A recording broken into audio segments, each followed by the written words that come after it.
Hello everyone, in this video I'm going to show you how to delete a list in Trello. So first of all, open up the Trello app.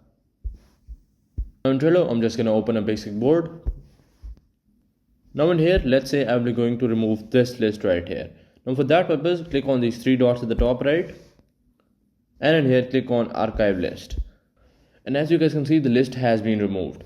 Now you can't really delete a list. There isn't an option for that in Trello, but you can archive it so that it will be removed from the board, but it will still be present in the archive list from where you can restore it. So that is how you can remove a list from your board in Trello.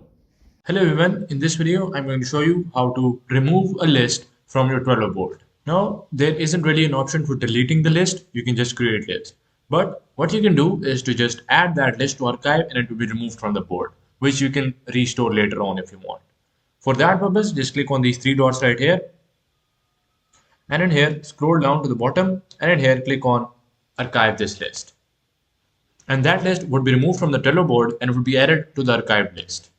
So that is how you can remove a list from your Trello board.